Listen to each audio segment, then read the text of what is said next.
A few weeks later, Rodolphe brought her into the woods on horseback and seduced her. Ruining the moment, sir.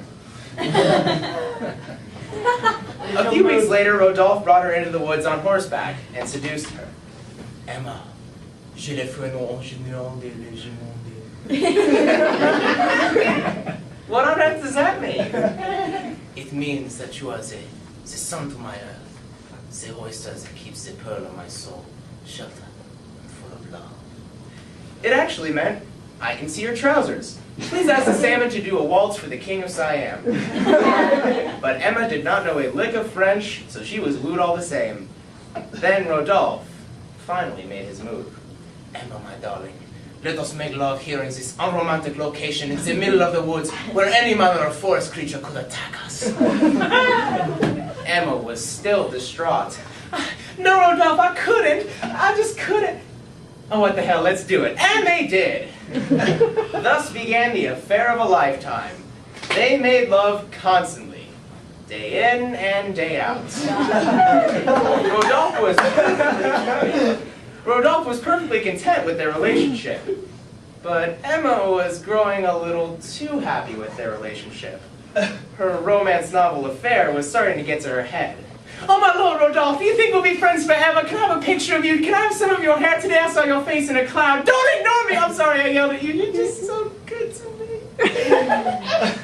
Rodolphe soon realized that Emma was too attached to keep this a purely physical relationship. So he very gently decided to let her down through a letter and then leave town. Dear Emma, please stay away. He was very careful with his word choice. You scared the hell out of me. He considered her feelings with every word he wrote. The time you handcuffed us together made me pee myself. He even signed it with affection. Happy to stay the court mandated 200 feet away from you at all times, Rodolphe. Needless to say, Emma was heartbroken. She was so distraught that she had difficulty sleeping. She renounced her sinful ways and studied to become a saint.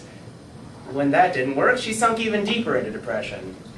Ultimately, feeling she had nothing else left to lose, she broke into the chemist's shop, stole a large amount of arsenic, and drank it.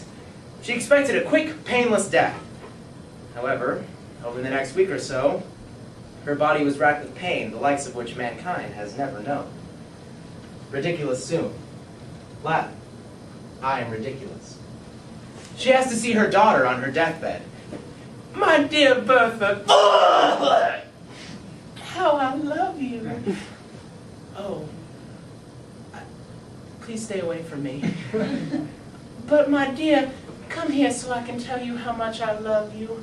No, stay away. She was repulsed. Her own daughter.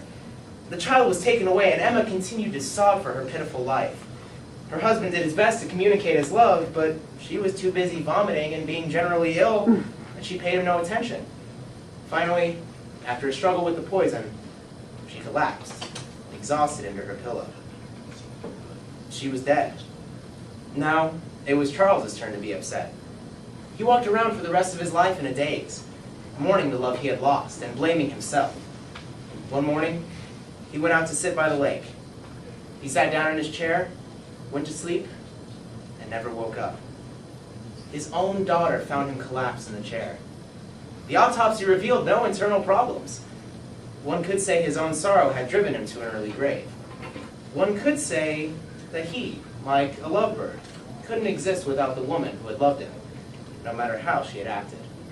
Or one could say, ridiculous sum. Latin. I am ridiculous. Thank you.